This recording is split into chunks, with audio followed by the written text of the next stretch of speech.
Outron, August Gwiniushla, the Fáilte Roibh Gile. Welcome everyone to Carlow College, St. Patrick's. Welcome to this third level college of the arts, humanities, and applied social studies.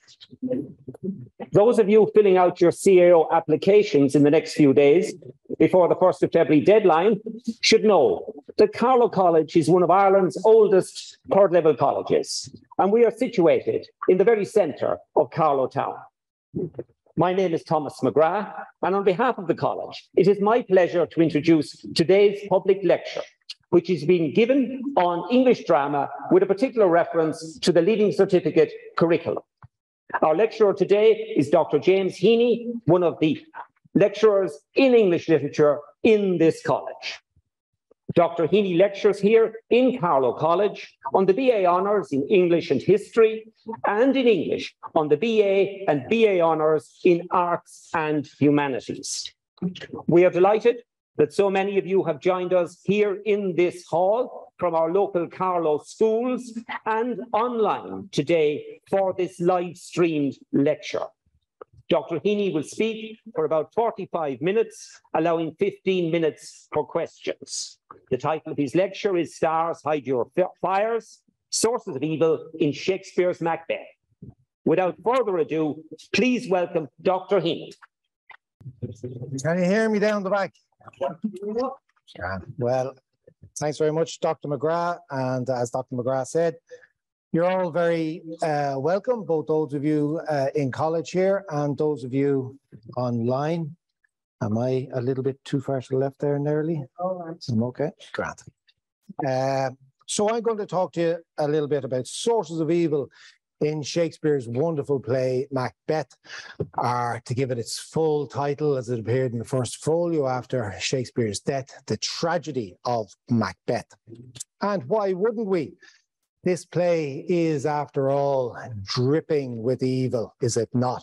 From its sinister opening scene where we first encounter those troublesome witches who, amidst the clamour of thunder and lightning and surrounded by foul and filthy air, question the very notion of any distinction between good and evil. Foul is fair and fair is foul. Fair is foul and foul is fair. True then to the words and indeed actions of unambiguously human characters such as Lady Macbeth, who a few scenes later calls upon evil spirits, murdering ministers, as she refers to them, to unsex me here and fill me from the crown to the toe, top full of direst cruelty. Lady Macbeth, a woman who famously declares her own readiness to pluck her infant child from her breast as it smiled and dash its brains out, sooner than forswear, than to break a promise, such as she maintains Macbeth has made at this point, namely to kill a king. And then there's the man himself, bold Macbeth, the great warrior, a hero, who's not only a professional and especially vicious killer of men. Note the sergeant's description of how Macbeth slayed the rebel MacDonald in Act 1, Scene 2. And a slayer of a good king at that, but a man who's also prepared to kill his allies, his close friend Banquo, for example, in pursuit of his political ambitions. And Macbeth is a man who kills, or at least orders the deaths of innocent and defenseless women and children, with his decision to put to the sword Macduff's wife, his babes, and all unfortunate souls that trace him in his line. An action which, surely from a modern day perspective at least, is the most sickening of all his crimes, or sins if you prefer. And just like his wife, Macbeth, by the midpoint of the play is calling upon supernatural forces of evil to aid him in his plans. Having killed Duncan, and as he conceives the murder of Banquo, and Banquo's son, of course, Fleance, in one of the most sinister scenes of the play, Macbeth muses to himself. Now, Nerly, you might have to help me here. There we go. Come, sealing night, scarf up the tender eye of pitiful day, and with thy bloody and invisible hand, cancel and tear to pieces that great bond which keeps me pale. Light thickens, and the crow makes wing to the rooky wood. Good things of day begin to droop and drowse, while night's black agents to their praise do rouse. There is no work of Shakespeare's, and arguably no work of Western literature, Western art, that evokes such a powerful sense of evil. The Shakespearean scholar Alexander Leggett has remarked, than this play. So that's some claim, is it not? In the whole of Western literature, there's nothing that evokes the sense of evil like Shakespeare's Macbeth. The dialogue in this play, Leggett goes on to remark, is full of invocations of the power of darkness. So powerful indeed are some of these invocations that many actors, some actors, believe that they actually work. That some of the lines we've just read by Lady Macbeth and Macbeth himself do actually open a door to evil presences, to murdering ministers, to night's black agents and instruments of darkness. Notice how quiet it's gone in here already. Has not the temperature dropped a degree or two? And we're only reading from the script, not performing the play. It's interesting to note, though, that the hall that we're gathered in here, Cobden Hall, was itself a theatre until a few years ago. And I'm sure Macbeth would have been performed here at some point in the past. So perhaps we do need to be careful not to conjure up any evil spirits still lingering about the place. So evil certainly pervades this drama. It's dripping with it, which is why, as I'm sure you're aware, so many questions on the Leaving Cert syllabus papers invite students to discuss this aspect of the work. So this is what we're talking about today, the sense of evil in Macbeth. How is it manifested? How should we understand it? Where does it emanate from? But before we get into all of that, I'd like to ask you all a question, quite a personal question now. And it's this: who among us here, or in virtual reality land, has ever screwed up? I mean, really screwed up. Who's ever done something that they really knew they shouldn't have done? Stole something perhaps, betrayed a friend, deliberately hurt someone, physically or emotionally, psychologically, professionally? So hands up if you've ever screwed up. Well, that's very interesting. Oh, we've one or two. We've one or two. Oh, no.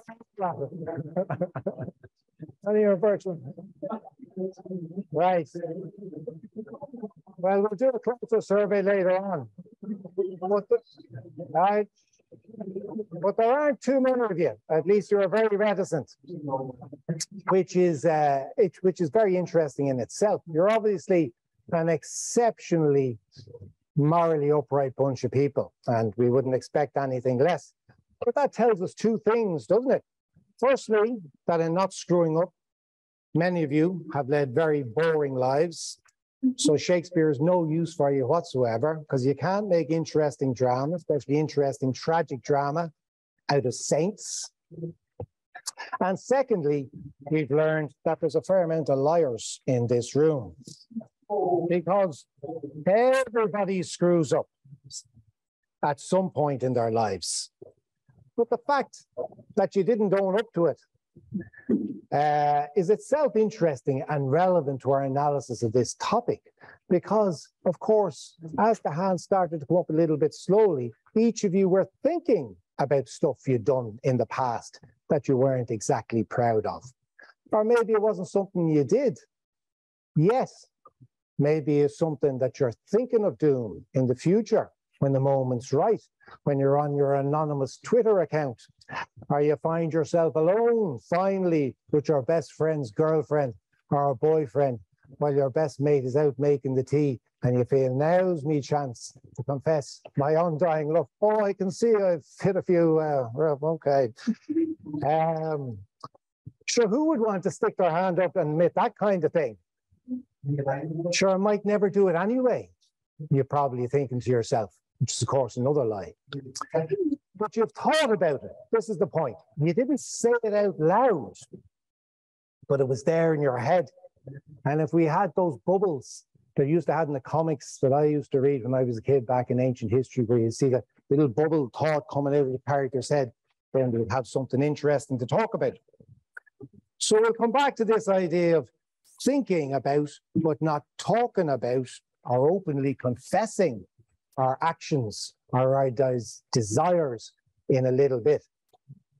But what we can say, and which is relevant, as I'm going to suggest to a reading of Macbeth, is that screwing up, doing stuff that we know we shouldn't do, but at some level want to do, is something we all do from time to time.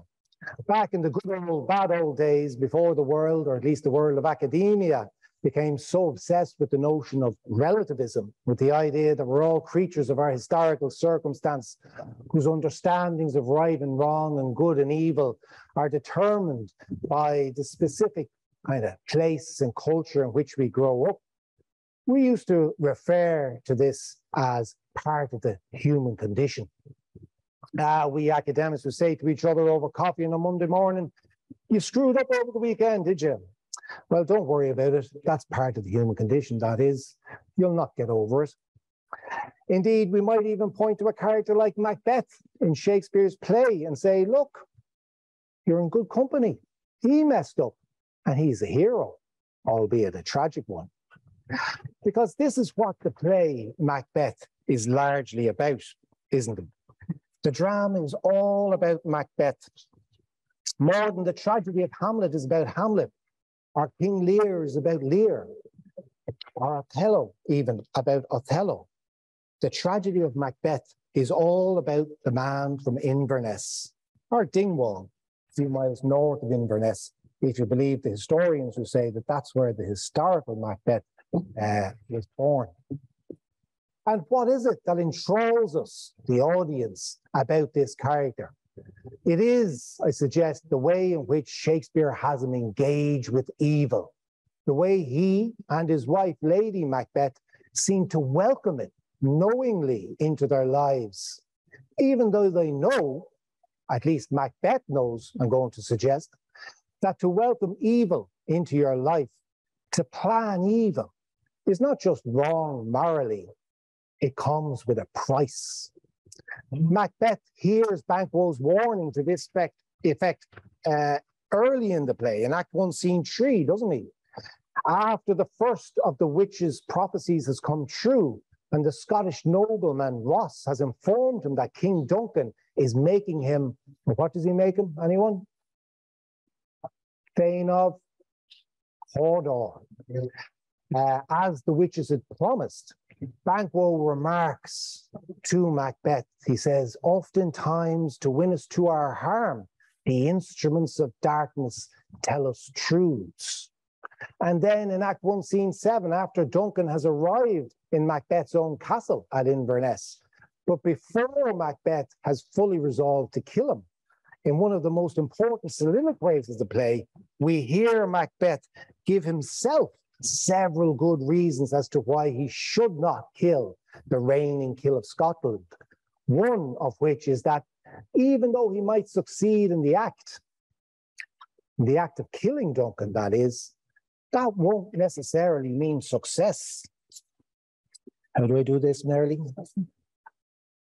No. Oh, this one. All right. As he remarked to himself at this point, if the assassination could trammel up the consequence and catch with his surcy success, but that this blow might be the be-all and the end-all, here on this bank and shoal of time, we jump the life to come.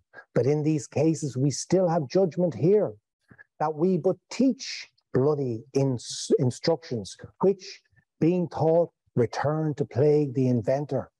This even-handed justice commends the ingredients of our poisoned chalice to our own lips. So the idea is that actions have consequences, isn't it? And though you might be in complete control of the deed itself, the killing of Duncan in this instance, you can't control the consequences, at least not all of them, of your actions.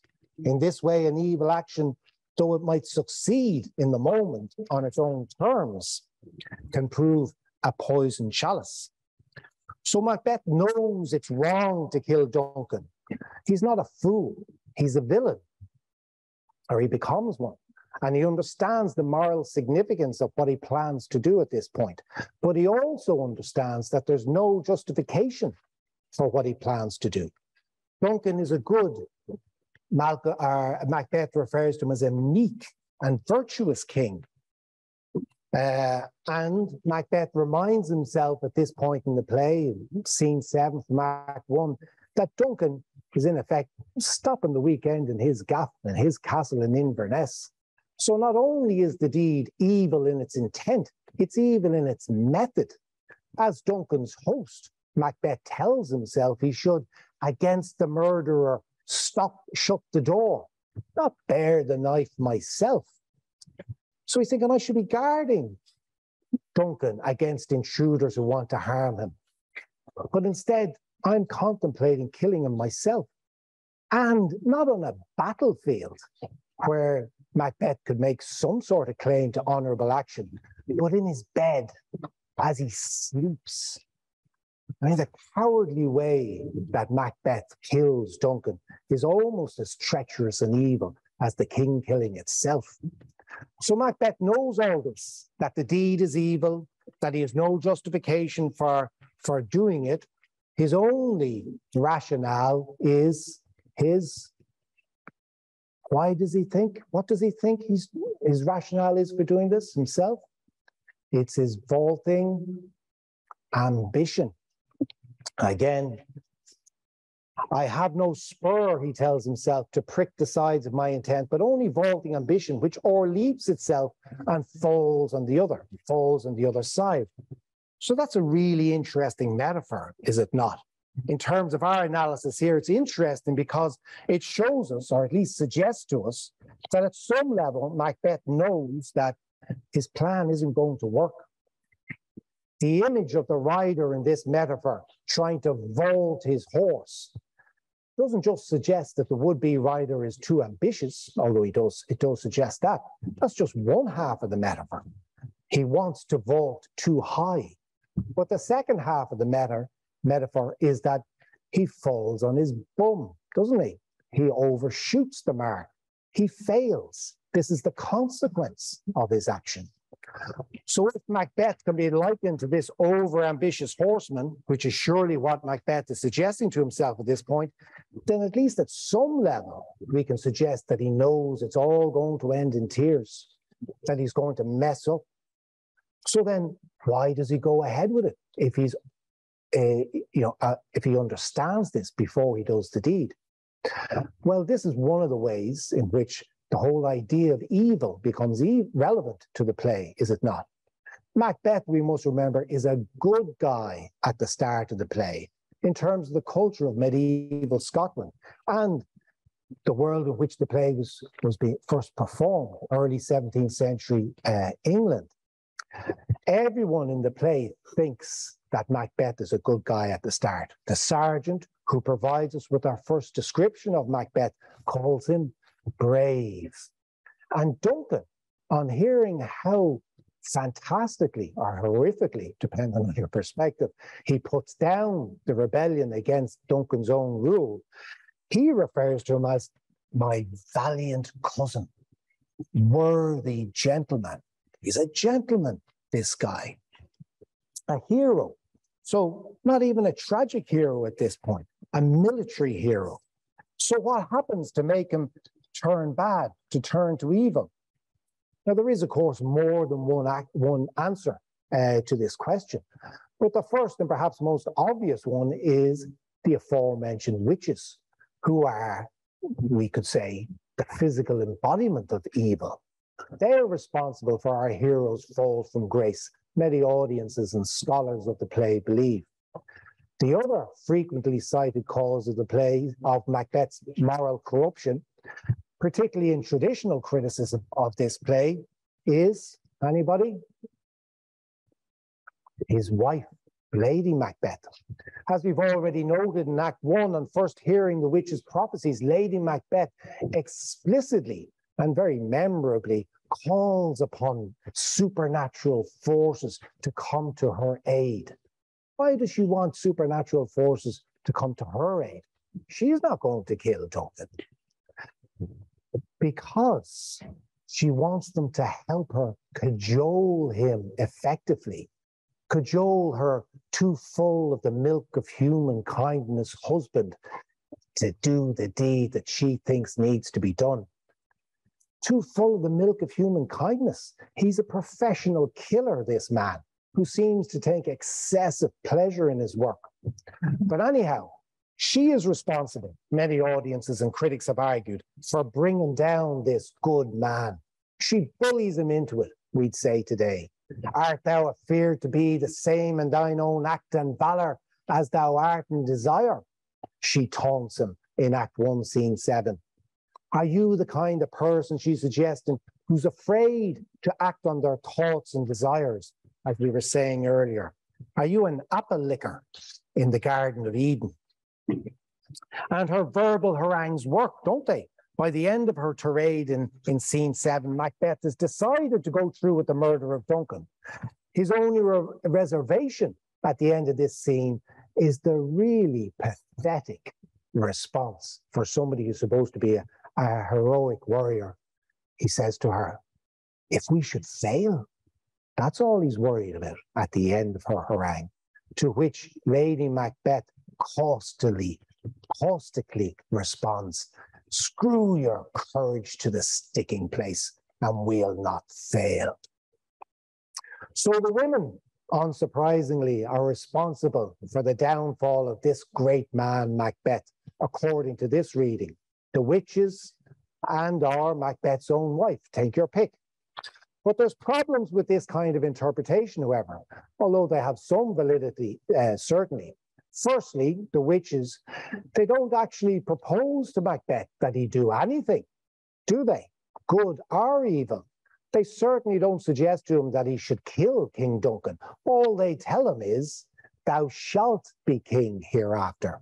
It's Macbeth who decides that the prophecy won't come to fruition unless he kills the reigning King Duncan. It's the kind of, like, I think of it as the Donald Trump defense, you know, the one he has appropriated in relation to events in Capitol Hill a couple of years ago. I didn't tell anybody to do anything. I just made a few statements of fact type of thing. So if it wasn't the witches who put this idea into Macbeth's mind, then how does he come to the decision that he needs to kill Duncan to ensure the prophecy will be fulfilled? Well, one of the answers is that after he comes to this decision, after King Duncan announces that his own eldest son, Malcolm, is going to succeed him on his death. And even before that, we can note that Macbeth's initial non-verbal reaction to the witch's news that he's going to be king one day is as that reaction is communicated to us by Banquo, who's also present at that meeting with the witches, and who notices Macbeth's startled reaction to the prophecy of kingship. Banquo turns to Macbeth and asks him, and he says, good sir, why do you start and seem to fear things that do sound so fair? It's a very good point, isn't it? Especially when we consider that the way in which the kingship operated in Scotland at this time wasn't necessarily by hereditary right. So, you know, somebody like Macbeth, a fearsome warrior, loyal servant to the reigning king, you could argue has a legitimate claim, or could feel that one day he might become king himself. He was part of one of the two clans, Macbeth's family, that according to some sources tended to alternate the kingship between them. So there's a case to be made that really Duncan, although he's praising Macbeth when he meets him after the battle, by announcing Malcolm as the heir, is stirring up a whole load of trouble for himself, because Macbeth has not a legitimate claim, but some reasonable basis to hope that one day he might become king. So his initial reaction then is strange in that context.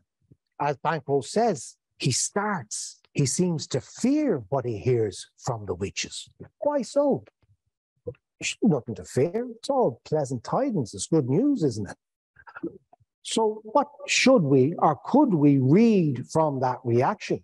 Why would somebody, if somebody tells you, oh, you're going to be president of Carlow College someday, well, you might want to actually start here, but you say, oh, really? Fantastic, wouldn't you? Unless you had been thinking, if I'm going to be president of Carlow College or the Irish Republic, I'm going to have to get a few people out of the way in order to climb that ladder. Then you'd be shocked that somebody had suggested this is where you're going to end up, because you'd be thinking, especially if there are fortune tellers or witches, oh my gosh, they can see my plans. So that suggests to us, therefore, again, that Macbeth has been mulling over the idea of becoming king, and in that context has been thinking, well, I might have to play foully for it, as Banquo indeed kind of recognizes he does later on. And we should also note that there's some degree of ambiguity in the play script as to whether the witches, although they are referred to as witches in the play script, should actually be understood as supernatural creatures imbued with magical powers and intent on evil. There's plenty of textual basis for thinking of them as witches. The spells that they're said to cast, they float through the air, we're told. But they're described by Macbeth and Banquo in terms that cast some doubt on that interpretation. And some modern critics maintain that rather than supernatural creatures, these women, if we're going to call them even women, there's a lot of ambiguity around the description, isn't it? But these characters can instead be interpreted as kind of social outcasts from Scottish society at the time. Women living on the margins of society, who use their riddling speech in the same sort of way that the fool or the clown in King Lear or Twelfth Night use words to kind of undermine the status quo and established authority. So what's at stake then in terms of our question, the source of evil in the play here, is that if these women aren't witches in the conventional sense, then to what extent can they be considered a key source of supernatural evil in the drama? And even if they are witches, as we've said, they don't push Macbeth into the deed. He does that himself. He makes that decision. That issue doesn't arise in relation to Lady Macbeth, however, who is most certainly all too human. So can we say that she's to blame for her husband's moral downfall, his embrace of evil? Well, yes, certainly. But also no, not completely. Firstly, we should note that Macbeth appears to come to the conclusion that he needs to kill Duncan in order to become King of Scotland, completely independently of his wife's cajoling. We get this impression, firstly, after Ross and Angus, noblemen of Scotland, arrive with the news that he's to be made the Thane of Cawdor. In the side, so to himself, Macbeth, we see, is already thinking about the witch's next prophecy, that he'll become king. And he remarks, this supernatural soliciting, can it be ill, can it be good? It's already resulted in one truth now. I am the Thane of Cawdor. That prophecy has come true. So if good, why do I yield to that suggestion, whose horrid image doth unfix my hair and make my seated heart beat, knock against my ribs, against the use of nature? Present fears are less than horrible imaginings. My thought, whose murder is but yet fantastical, shakes so my single state of man, that function is smothered in surmise, and nothing is but what is not. So what Shakespeare suggesting to us there through the soliloquy is that Macbeth has been thinking murderous thoughts, fantastical, horrible imaginings. He's not saying, I'm thinking of killing Duncan, but we can put the two and two together, and it isn't too unreasonable to come to that conclusion. And granted, then he kind of pulls back, doesn't he, in those final lines, if chance will have me king, why chance may crown me without my stir.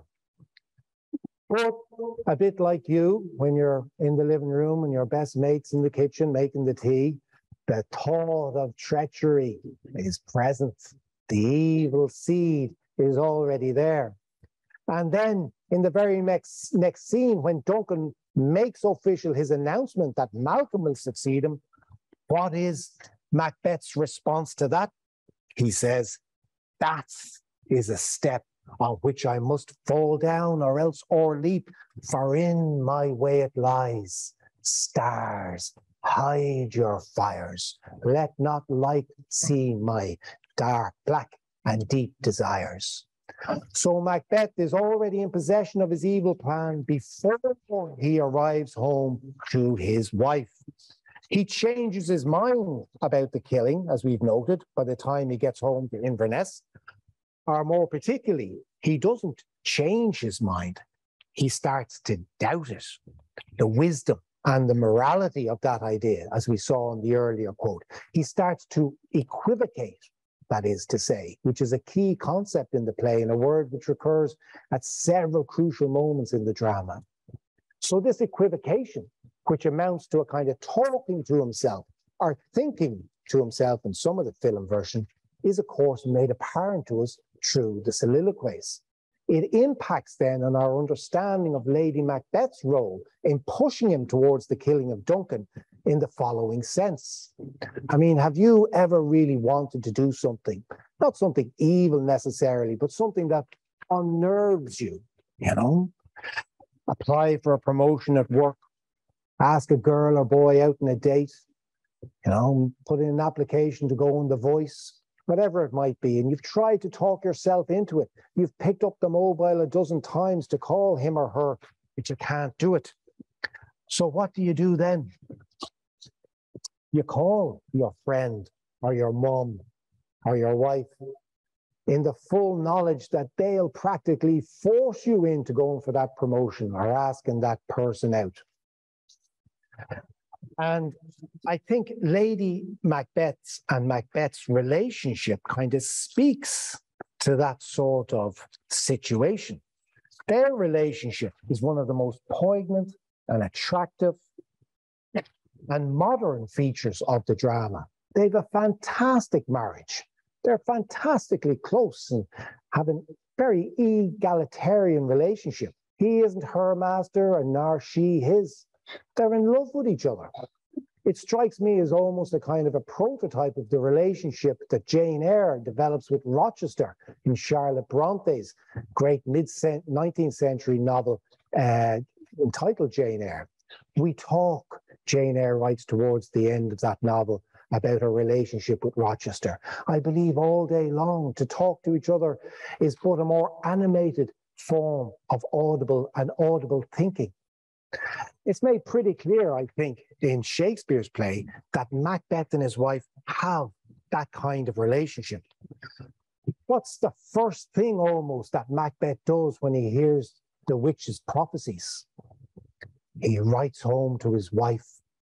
He confides in her completely. He trusts her, absolutely. She could have him killed if she let that letter out into public knowledge. Absolute confidence in her trustworthiness. So there's nothing a marriage guidance counsellor would have to tell this couple about the importance of good communication. They're already there. And so surely Macbeth would know full well how his wife would respond to news of the prophecies. She'll do the necessary. She'll get him into gear. She knows that, and he knows that. He just needs that bit of a push because it's what he actually wants to do. But he needs that figure in his life that he trusts completely to nudge him towards it. So if the killing of Dunkel is evil and the witches and the promptings of Lady Macbeth don't fully explain why brave and honourable Macbeth turn evil, then is there somewhere else we can find an explanation? Well, perhaps we should be looking at the character of Macbeth himself. This is the conclusion that one of the most established scholars of Shakespearean tragedy of the 20th century, A.C. Bradley, came to in his lectures on Hamlet and Othello, King Lear, and Macbeth. Bradley writes, the calamities of tragedy do not simply happen, they are sent. Nor are they sent. They proceed mainly from actions, and those the actions of men, right? So the first point of relevance to our question about where does the evil come from in relation to this quote is that Bradley's saying it's not coming from the heavens or from hell. It's the actions of men that Shakespeare focuses on. And this is what distinguishes Renaissance drama, and particularly Shakespearean drama, from the morality plays and the miracle plays of the medieval period, that it's human responsibility and culpability that is brought in center stage. And then Bradley also remarks there's an outward conflict of persons and groups. So there's a battle for the crown of Scotland, obviously enough, but there's also a conflict of forces within the hero's soul. And this is the real nub of the drama, according to Bradley. The conflict that occurs within Macbeth's own psyche himself. He's at war with himself as to what to do, good or evil. And this is what marks a new phase in the history of European drama. And the consequence of that is, Bradley remarks, that we ourselves, 400 plus years later, can still relate to this character because we live in that kind of world where we're kind of intrigued or involved with our own personal sense of consciousness of right and wrong. So there's an element of, we're not just looking at a single character, a single human being with Macbeth. Macbeth is in some sense representative of the human condition in terms of that inner conflict. So it's a traditional reading that Bradley offers, and one that's very much out of favor with much modern criticism. Many modern critics prefer to emphasize the importance of contemporary social and political factors in early 17th century Renaissance England to an understanding of this play and the representation of evil therein. For example, they point very frequently to the manner in which the recently installed king of England and Scotland, anybody know his name? King James I, formerly King James IV of Scotland, who, let's not forget, was the patron of Shakespeare's own theatre company, they're called the King's Men. He was a man who tried to consolidate his hold on power by generating a sense of crisis in his realm. This idea that, oh, there's witches everywhere and they're trying to undermine the country and legitimate authority. And I've been installed in my position by God himself, and they're trying to assassinate people like me. So you need to give me more power in order that I can deal with the problem of witches. And he wrote his own book, Demonology, on witches and witchcraft, and then it was republished when he became king in 1603. So for a lot of modern critics, they're saying, well, this is what Shakespeare is doing. He's trying to please his patron to a certain extent in demonizing this idea of witches and how they can impact on patriarchal society. And very interesting and convincing many of those historicist readings of the play are. But those modern readings don't necessarily undermine more traditional ones. Towards the end of the 20th century, for example, for our last critic, we have the writings of Harold Bloom, whom many scholars regard as perhaps the finest Shakespearean scholar of the latter half of the 20th century. And in his great work, Shakespeare, the Invention of the Human, Bradley makes the following point. There's our man, King James. this is Harold Bloom makes the following point. The enigma of Macbeth as a drama will always remain its protagonist's hold upon our terrified sympathy.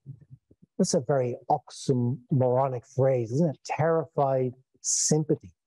Shakespeare surmised the guilty imaginings we share as an audience with Macbeth, who is Mr. Hyde to our Dr. Jekyll.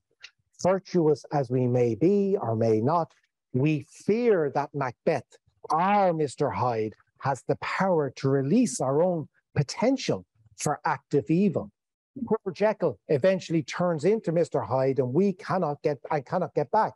Shakespeare's art is to suggest that we could have such a fate. So again, we see something of ourselves in Macbeth, that mix of good and evil intent.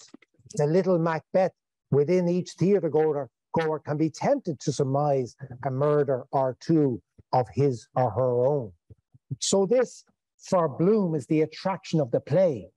You know, it's the idea that it's thrilling, it's terrifying, but we can sympathize or empathize with a character like Macbeth because we've had, maybe not murder, hopefully not murder, but we've had that kind of inner conflict ourselves.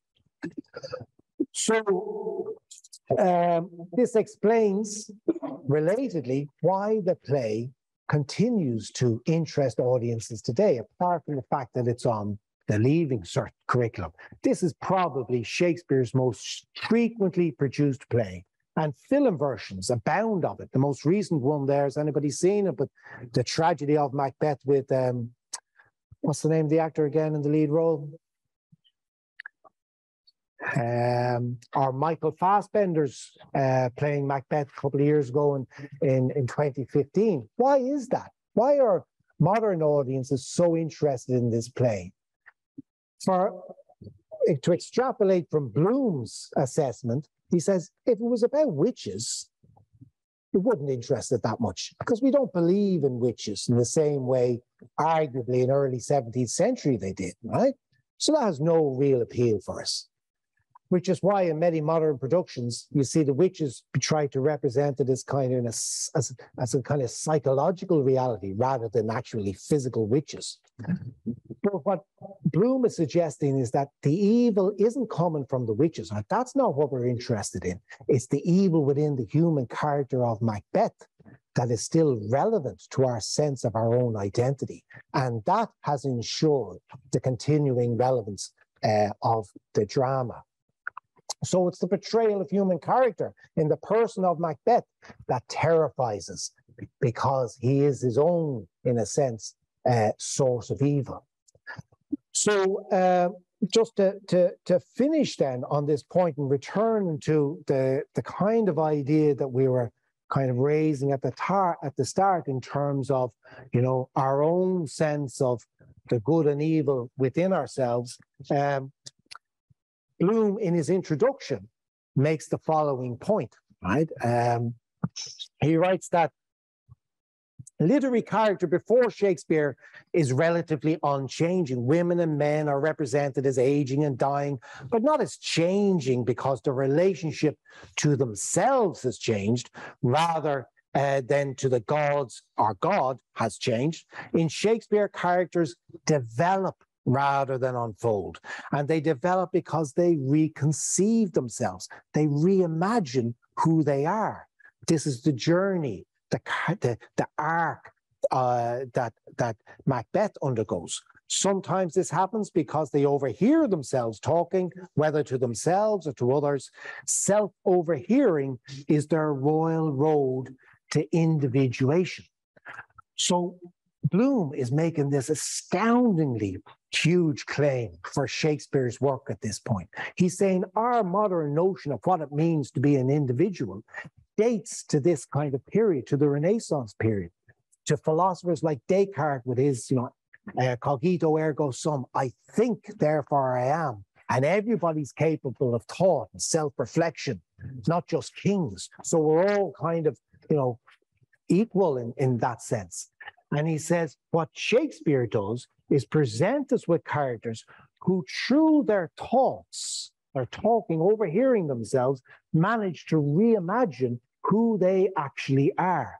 And that's a kind of a sea change in literature. Doesn't exist before Shakespeare. It's in his plays, and it comes down particularly to his use of the device of the soliloquy.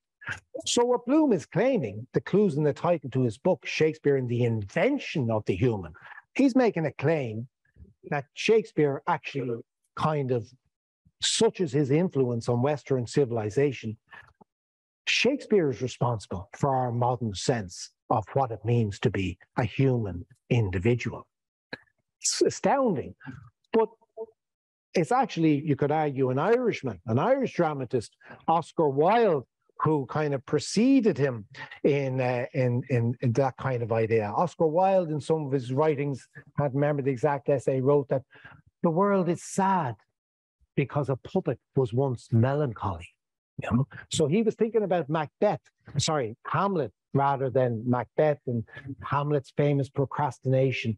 And he's saying, such is the influence of Hamlet, that the whole world has kind of, well, that's what it means to be a real human being, to be thoughtful and procrastinate and listen to yourself. But the same thing applies to Macbeth, certainly. So it's this idea that, you know, so influential has this drama been, that it's changed humanity's conception of what it means to be human.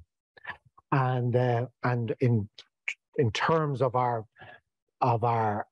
title, Sources of Evil, they come back to that. Part of what it means to be evil, or to be human, is to recognize the evil within yourself, you know, the good and the bad, the capacity, the propensity for evil. And this is what Macbeth does. By the end of the play, he knows he's done wrong. He has that kind of tragic recognition. If he didn't have that, he'd be a fool, not a tragic hero. He understands what he's done, and you know, knows he's going to die accordingly. But you can't have a tragic hero without that. You can't have that inner conflict without that sense of division, that propensity to good and evil. And how am I going to play that out? So we'll leave it at that. Thanks very much for listening so attentively. Oh, okay. Certainly. Psychologists and psychiatrists, that's the social scientists analyze Macbeth. Do they take a view on this? Absolutely. Most famously, Freud, who built a lot of his theories, of course, not just on Macbeth, but most famously, of course, in Sophocles' play Oedipus the King, and the whole idea of the Oedipal complex. And in relation to Macbeth, he came up with the idea, trying to find the kind of inner motivation for Macbeth and his wife's evil behavior. He focused especially, you know, on the line where Lady Macbeth says, "I know how sweet it is to suckle a babe." And he says, she's a mother, she's lost a child. Macbeth's lost an heir. That's the secret. That's why this guy turns bad. It's all this, you know, the tragedy of Macbeth is the loss of that child. And sure, in those kind of circumstances, it's understandable that he does what he does. He's emotionally destroyed. And of course, in the film version that we're referring to earlier with Michael Fassbender in it, anybody seen that? Absolutely fabulous, but it takes significant liberties with the text. And the opening of that film version, we see the Macbeths, the funeral of their child. So it's like the director has decided, well, here you are now. We all live in an age where we're obsessed with psychology and all the rest of it. Here's your answer to the question, why does Macbeth behave as he does? Death of an infant child. Wouldn't that destroy any man or woman? And it has a certain legitimacy because there is a reference in the play to Lady Macbeth having been a mother, but it's only a small reference, a single reference. Shakespeare doesn't make much of it. So surely, you know, it's a bit of a overplaying the part to say, well, you know, put that as one of the first scenes in the film in order to give the audience to understand that, well, this explains Macbeth's subsequent behavior. But yeah, it is. Yeah, it's a fascinating play from that perspective. One question online. Sure. What is the cause of Macbeth's lack of reaction to Lady Macbeth's death? Resentment or hollowness? Well, that's a brilliant, brilliant question. And again, a lot of audiences have commented on it. You know, the famous kind of tomorrow speech. She should have died another day. There would be time for such a word. It seems that a kind of a surface reading that he doesn't care too much about it, you know. But if you look at his lines before that actual soliloquy, when he's preparing for battle against the forces of Scotland, and of course Edward the Confessor is coming with, or sent his army. What's he talking about there? He's asking the doctor, how's my wife? How's she doing? And he's threatening the doctor, you make her well or you're in trouble. You know, he's got the biggest battle of his life coming down on him. And he's thinking about, how's my wife? So, you know, the sympathy is certainly there. I think what he's doing in that speech, it kind of draws attention to another kind of existentialist aspect of the source of evil in the play, in the sense that tomorrow, he's talking about kind of human mortality, you know, and how life adds up to nothing in the end, signifies nothing, you know. And earlier on in the play, at the very beginning of the play, in his first interactions with Lady Macbeth, you know, when he's at the castle, think of that situation as well. And she's saying, we've got to kill him now, Duncan. You know, he doesn't have time, does he, to kind of work out all the angles and all the rights and wrongs.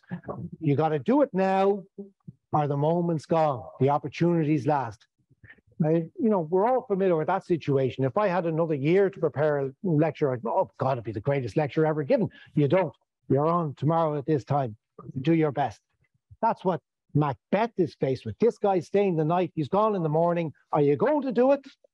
Or are you going to let the moment pass? So this is a recurring theme throughout the play, the way in which time, human mortality, is itself, in a sort of an abstract sense, a source of evil to all human beings. We never get to do everything we want to do everything as good as we could do it, because our mortality cuts us short. And I think the final speech is a sort of a restatement of that. But it's often overlooked, as I say, that prior to that, his primary concern is his wife. He hasn't forgotten about her. Maybe it's a bit like, as the Gospels say, let the dead bury the dead. She's dead. What am I going to talk about? You know, it's life has to move on. Just one last question. Okay. Do you believe Lady Macbeth is possessed? Well, it all depends, doesn't it, on your definition of possessed? You know, supernaturally possessed? No. But again, and this is actually a very good point to end on, an awful lot of the interpretation of the character of Macbeth, of Lady Macbeth, of virtually everything in the play will depend on how it's performed. And this is what distinguishes drama from other forms of literature, isn't it? You read Ulysses or you read Jane Eyre, it's the same script every time. You've either got the correct interpretation or you haven't, or a good interpretation or a poor one. The text stays the same. But drama is literature that's intended for performance. And so with every performance, at least live performance, you're going to have different emphases. Different actresses will play that role different ways. Different directors will say, no, not that way, this way.